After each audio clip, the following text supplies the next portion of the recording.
Page number 142 से start हुआ है बायोमोलिक्यूल। इसका जो फर्स्ट पैराग्राफ है, इस फर्स्ट पैराग्राफ का रिजल्ट ये है कि हम कोई भी लिविंग ऑर्गेनिज्म को लें, अर्थ क्रस्ट को लें, तो दोनों में एलिमेंट सेम होते हैं। एलिमेंट सेम है बट कुछ तो डिफरेंस होगा। तो जो डिफरेंस है वो आपको लास्ट लाइन में रिजल्ट में शो किया गया है, और वो ये है कि जो भी लिविंग ऑर्गेनिज्म होंगे उनमें कार्बन एंड हाइड्रोजन की जो क्वांटिटी होगी वो क्वांटिटी अर्थ क्रस्ट में जितना क्वांटिटी होगा उसके रिस्पेक्ट में मोर मिलेगा। आपको जब एलन में क्लासरूम में पढ़ाया गया था तो इस पूरे एक्सपेरिमेंट को पढ़ाया गया था। अब इसमें पेज नंबर 143 पे जो इम्पोर्टेंट है वो है टेबल नंबर 9.1। इस टेबल नंबर 9.1 में earth crust and human body में एलिमेंट की क्वांटिटी का कंपैरेटिव स्टडी दिया गया है। यहां से एक रिजल्ट ये आता है कि दोनों में ही अर्थ क्रस्ट हो या फिर ह्यूमन बॉडी हो, ऑक्सीजन की क्वांटिटी मोर अबंडेंट होगी।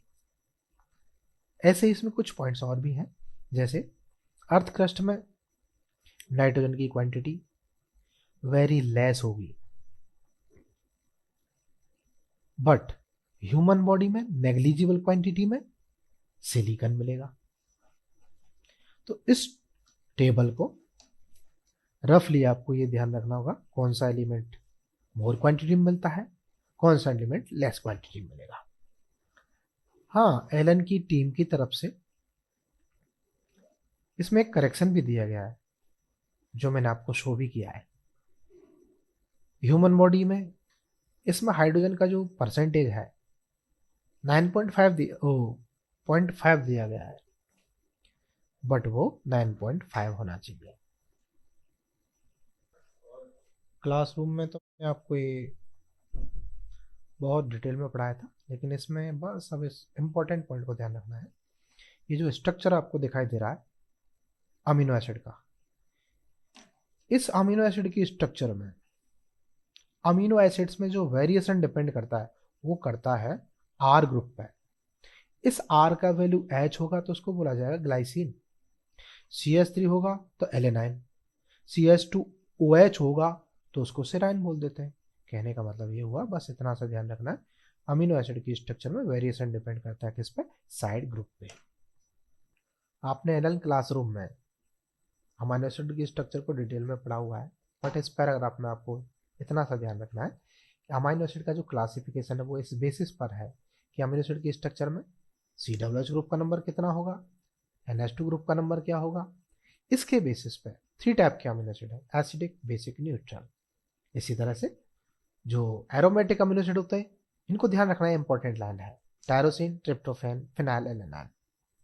अब ये जो अमीनो एसिड का स्ट्रक्चर आपको दिखाई दे रहा है, इसमें यदि अमीनो एसिड की स्ट्रक्चर में positive and negative charge equal quantity में प्रेजेंट हो तो उसको बोला जाता है ज्विटर आयन फॉर्म। तो ये ज्विटर आयन हो गया बी वाला।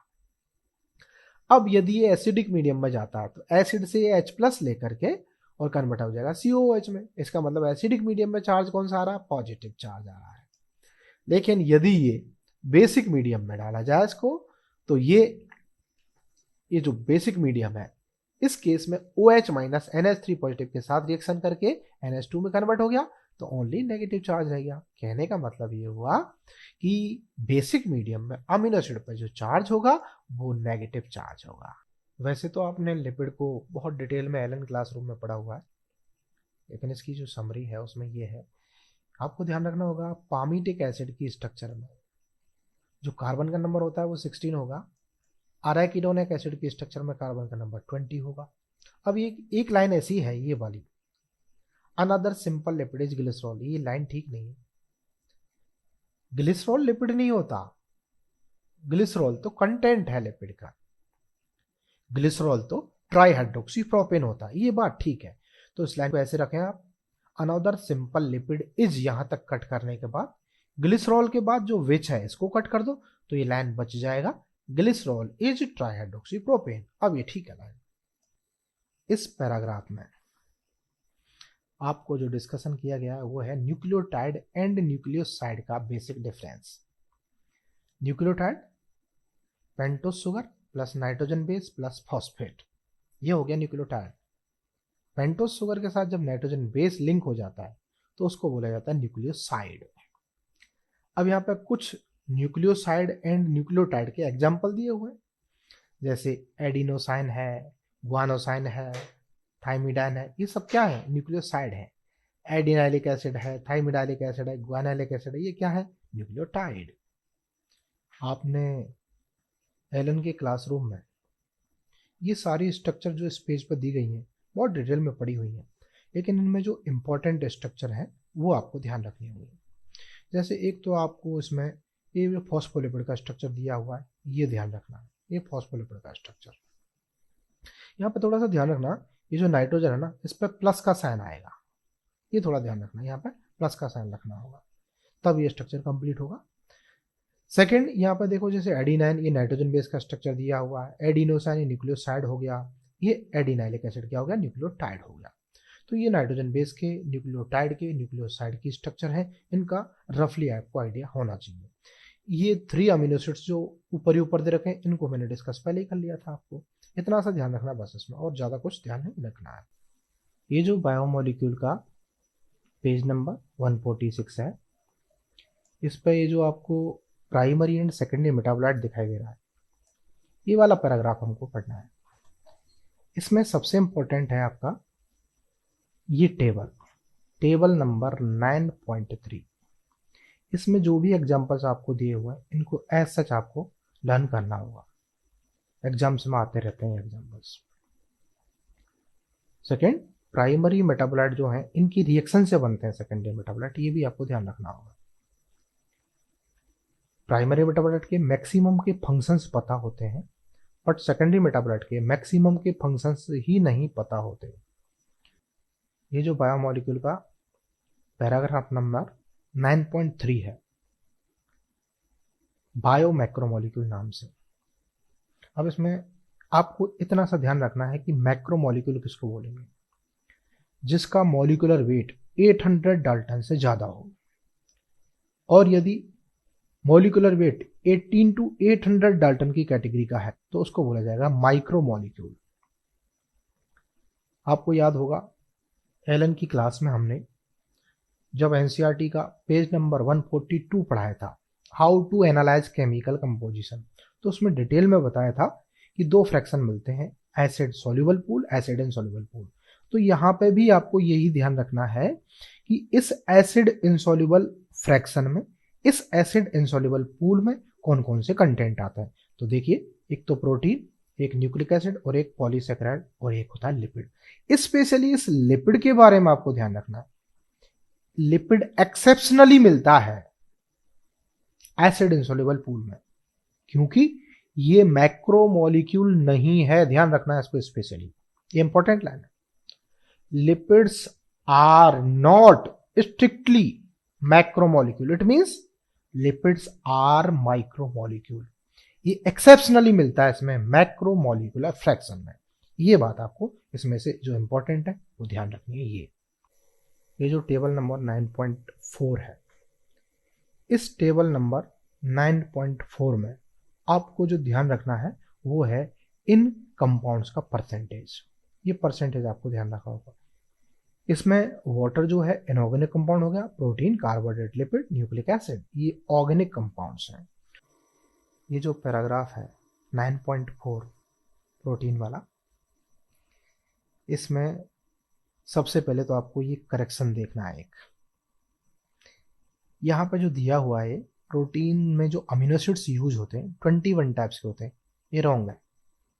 21 टाइप के नहीं, ओनली 20 टाइप्स के अमीनो एसिड होते हैं जो प्रोटीन सिंथेसिस में यूज होते हैं, उनको बोला जाता है प्रोटीन अमीनो एसिड। इसके बाद एक इंपॉर्टेंट लाइन है इसमें, प्रोटीन इज अ हेट्रोपॉलीमर, ये आपको ध्यान रखना है। हेट्रोपॉलीमर क्यों है? ये आपको एलन के क्लासरूम में पहले पढ़ाई दिया गया था, एक बार रिमाइंड करवा देता हूं मैं। It means proteins are made up of different types of amino acid. Protein is not homopolymer, ये ध्यान रखना है बात आपको। सेकेंड, आपके सामने एक ये जो टेबल दिखाई दे रहा है 9.5 नंबर का, इसमें कुछ प्रोटीन्स के नाम दिए हुए हैं और उनके फंक्शंस दिए हुए हैं, ये भी इंपॉर्टेंट है, आपको ध्यान रखना होगा। और इसमें भी सबसे इंपॉर्टेंट है GLUT4 प्रोटीन, ये तो 100% आपको ध्यान रखना ही होगा।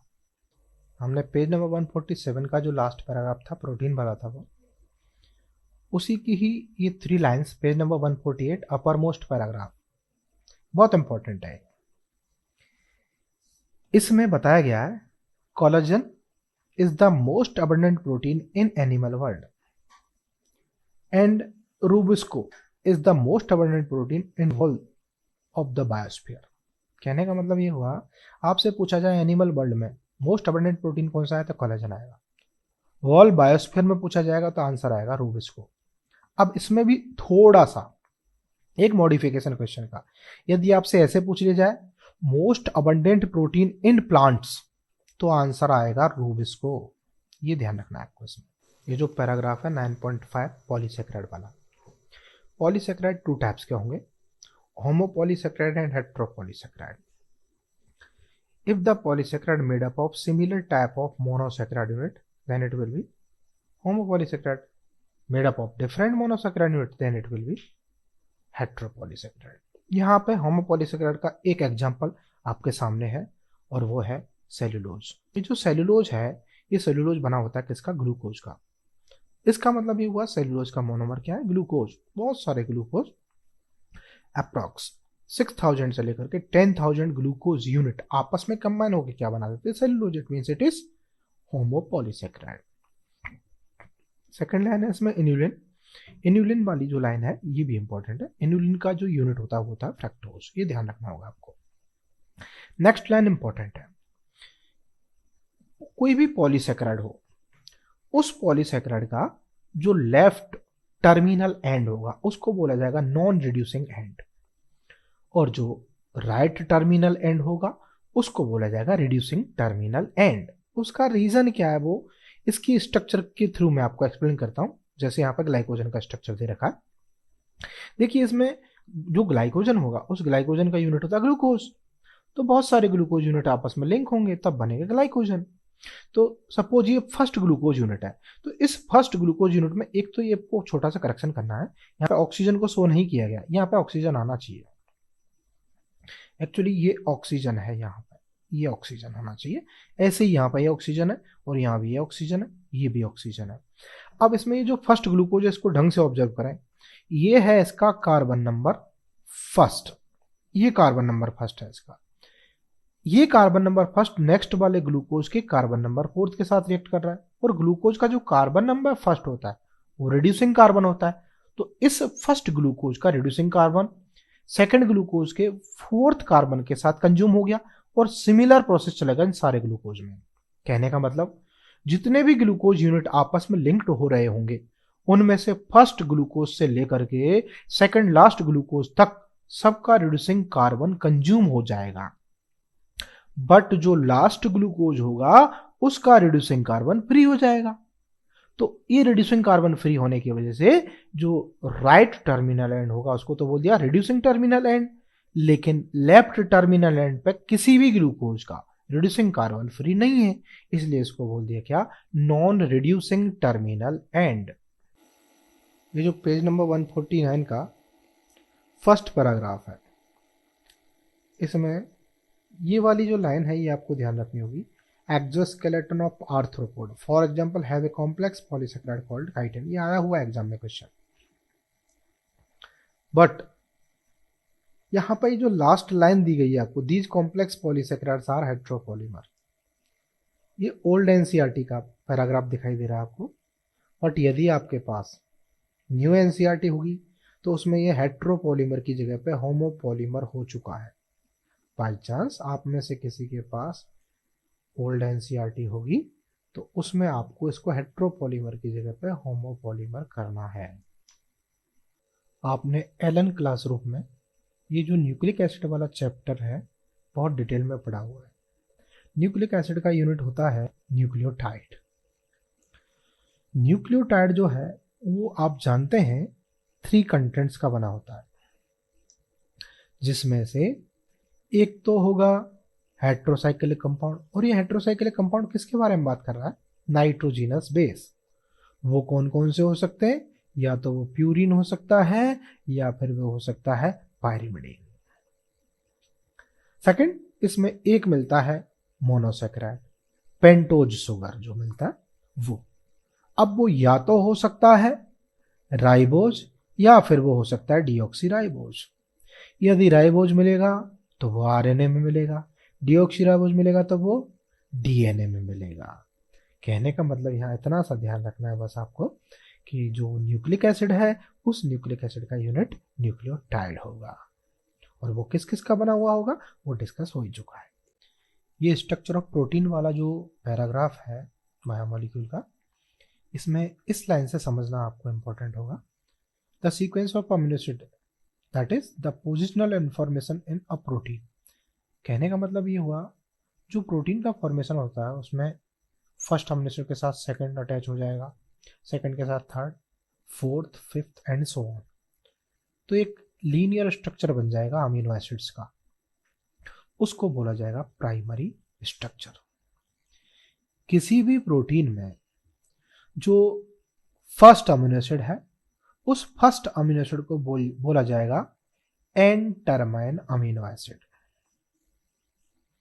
लास्ट अमीनो एसिड जो होगा उसको बोला जाएगा सी टर्माइन अमीनो एसिड। इसका रीजन क्या है? तो उस रीजन को एक्सप्लेन करने के लिए मैंने यहाँ पर एक छोटा सा स्ट्रक्चर बनाया है, इसको ध्यान से ऑब्जर्व करें आप, तो देखेंगे आप कि इसमें जो ये फर्स्ट अमीनो एसिड है उस फर्स्ट अमीनो एसिड का NH2 ग्रुप फ्री है जो लेफ्ट साइड में है, और इस अमीनो एसिड का जो COOH ग्रुप था वो इस अमीनो एसिड के NH2 ग्रुप के साथ रिएक्शन करा तो ये वाला बॉन्ड बन गया इसमें। तो फर्स्ट अमीनो एसिड का फ्री कौन सा रहा? NH2, इसलिए इसको तो बोल देंगे एन टर्माइन। बट जो भी लास्ट अमीनो एसिड होगा उसका COOH फ्री होगा, तो इसको क्या बोलेंगे? सी टर्माइन, बिकॉज इस लास्ट अमीनो एसिड का जो NH2 ग्रुप था यहाँ पे वो यूज हो गया बॉन्ड बनाने में, लेकिन इस लास्ट अमीनो एसिड का फ्री कौन सा है? COOH, तो इसको बोल दिया सी टर्माइन। और जो फर्स्ट अमीनो एसिड होगा उसको बोला जाएगा एन टर्माइन। आपने ये जो यहाँ पे दिखाई दे रहा है ये प्रोटीन के 4 कॉन्फ़िगरेशंस को शो किया गया है। Primary configuration, secondary, tertiary and quaternary.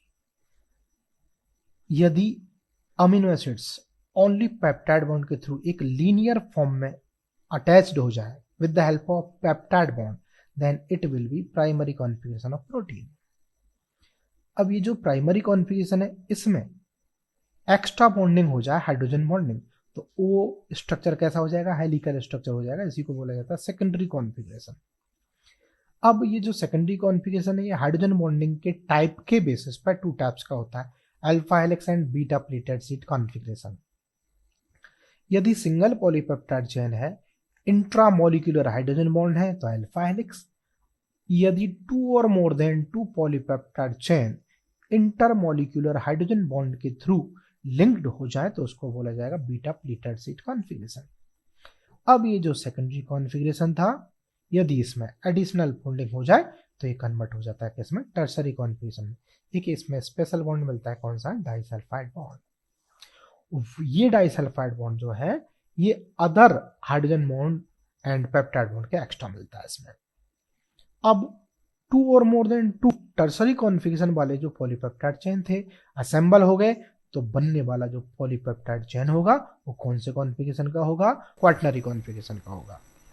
ये जो पैराग्राफ है nature of bond linking monomers in a polymer, इसमें मतलब ये है कि पॉलीमर में जो मोनोमर लिंक होते हैं वो किस बॉन्ड के थ्रू लिंक होते हैं, कैसे लिंक होते हैं, उसको एक्सप्लेन किया गया है। फर्स्ट आता है पेप्टाइड बॉन्ड। प्रोटीन में 2 अमीनो एसिड के बीच में जो बॉन्ड बनता है वो होता है पेप्टाइड बॉन्ड। इसमें कैसे बनता है बॉन्ड? एक अमीनो एसिड का COOH group next amino acid के NH2 ग्रुप के साथ रिएक्ट करेगा, वाटर रिलीज होगा, बोल दिया डिहाइड्रेशन। इसके बाद आता है पॉलीसैकेराइड। तो पॉलीसैकेराइड में जो इंडिविजुअल यूनिट होती है वो क्या है? मोनोसैकेराइड। एक मोनोसेक्राइड दूसरे मोनोसेक्राइड के साथ जिस बॉन्ड के थ्रू लिंक होगा वो होगा ग्लाइकोसाइडिक बॉन्ड, और यहां भी वाटर रिलीज होगा, मतलब डिहाइड्रेशन होगा। अगला आता है न्यूक्लिक एसिड। न्यूक्लिक एसिड का यूनिट होता है न्यूक्लियोटाइड। दो न्यूक्लियोटाइड के बीच में जो बॉन्ड होता है उसको बोला जाता है फॉस्फोडाइएस्टर बॉन्ड। अब ये बनता कैसे है, तो ये डिस्कशन हम आपको एलन के क्लासरूम में कर चुके हैं कि न्यूक्लियोटाइड कैसे बनता है। तो आपको याद होगा न्यूक्लियोटाइड में पेंटोस शुगर का जो 5th कार्बन होता है उस पर मिलता है हाइड्रोक्सिल ग्रुप, और ये हाइड्रोक्सिल ग्रुप फॉस्फेट के साथ रिएक्शन करेगा, बॉन्ड बन जाएगा कौन सा, एस्टर बॉन्ड।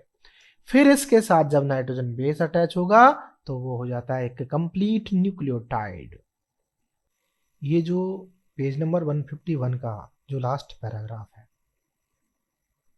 इसमें एनसीईआरटी में डायग्राम थोड़ा सा अलग टाइप का दे रखा है, उसके बजाय आप इस डायग्राम को ढंग से समझ लेंगे। ये वाला डायग्राम, इससे दो बातें समझ में आ जानी चाहिए आपको। पहली बात देखिए, इसमें डीएनए में दो पॉलीन्यूक्लियोटाइड चेन शो की है मैंने यहाँ पर, देखो एक पॉलीन्यूक्लियोटाइड चेन तो ये हो गया, और एक पॉलीन्यूक्लियोटाइड चेन ये रहा, और इन दोनों पॉलीन्यूक्लियोटाइड चेन के बीच में ये जो बॉन्ड है ये है कौन सा, हाइड्रोजन बॉन्ड। ए टी के साथ बॉन्डिंग करेगा बाई 2 हाइड्रोजन बॉन्ड, जी सी के साथ बॉन्डिंग करेगा बाई 3 हाइड्रोजन बॉन्ड्स। डीएनए की दोनों स्ट्रैंड एक दूसरे के क्या होती है, एंटी पैरेलल होती है। ये है डीएनए की बैकबोन। डीएनए की बैकबोन में देखिए आप ढंग से क्या दिखाई दे रहा है आपको, sugar and phosphate. It means the backbone of DNA is made up of sugar and phosphate. DNA का जो वन कॉइल होता है, सपोज यहां से स्टार्ट करें अपन और यहां तक देखें, तो डीएनए की एक कॉइल में, डीएनए के एक लूप में टोटल 10 बेस पेयर होते हैं, 1 2 3 ऐसे करके टोटल 10 बेस पेयर होते हैं टोटल। टू सक्सेसिव स्टेप्स के बीच की ये जो स्टेप्स है ना, ये स्टेप्स हैं, ये वाले ये स्टेप्स है, ये स्टेप है, ये स्टेप है, तो ऐसे स्टेप टोटल एक कॉइल के अंदर कितने होंगे, 10 होंगे। टू सक्सेसिव स्टेप के बीच का जो डिस्टेंस होगा वो होगा कितना, 3.4 एंगस्ट्रॉम।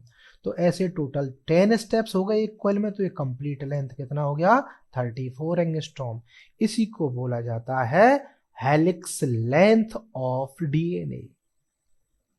इसी को बोला जाता है पिच ऑफ डीएनए। तो डीएनए का पिच या डीएनए की हेलिक्स लेंथ 34 एंगस्ट्रॉम होगा। और ये जो डीएनए है आपको दिखाई दे रहा है, ये एक टाइप का क्या है, बी डीएनए है। डीएनए ए बी टाइप का हो सकता है, बी टाइप का, सी टाइप का, डी डीएनए ये होते हैं। तो जो मोस्ट कॉमन डीएनए होता है वो बी डीएनए होता है, उसी के बारे में डिस्कशन किया गया है यहाँ पे। ये जो कॉइल है, ये कॉइल हर एक स्टेप के बाद कितने डिग्री पर टर्न लेती है, ध्यान रखना होगा कितना है, 36 डिग्री। हर एक स्टेप के बाद टर्न 36 डिग्री पर होता है।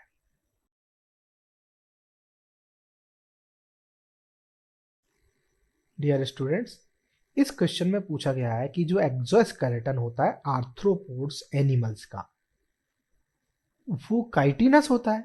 कहने का मतलब ये जो काइटिन है ये किसके पॉलीमराइजेशन से बनेगा, इसका मतलब काइटिन का यूनिट क्या है, तो काइटिन का यूनिट होता है एन एसिटाइल ग्लूकोज अमाइन। आपको याद होगा ये अपन ने जब एनसीईआरटी चल रही थी अपनी, तो पेज नंबर 149 फर्स्ट पैराग्राफ में भी इसको हमने आपको बताया था। डियर स्टूडेंट्स, इस क्वेश्चन में ये पूछा गया है कि जो प्रोटीन है उस प्रोटीन का जो 3 डायमेंशनल व्यू है उसको स्टेबलाइज करने में कौन सा बॉन्ड मिलने के लीस्ट चांस है। तो देखिए आप जानते हैं हाइड्रोफोबिक अट्रैक्शन होता ही है, हाइड्रोजन बॉन्ड प्रोटीन में मिलते ही हैं, इलेक्ट्रोस्टैटिक अट्रैक्शन होता ही है। याद करिए एस्टर बॉन्ड किस में मिलता है, जो न्यूक्लियोटाइड का फॉर्मेशन होता है उसमें एस्टर बॉन्ड मिलता है, या फिर लिपिड के फॉर्मेशन में अल्कोहल एंड फैटी एसिड के बीच में जो बॉन्ड बनेगा वो भी कौन सा बॉन्ड होगा? एस्टर बॉन्ड होगा। लेकिन ये एस्टर बॉन्ड किस में नहीं मिलता? प्रोटीन में नहीं मिलता।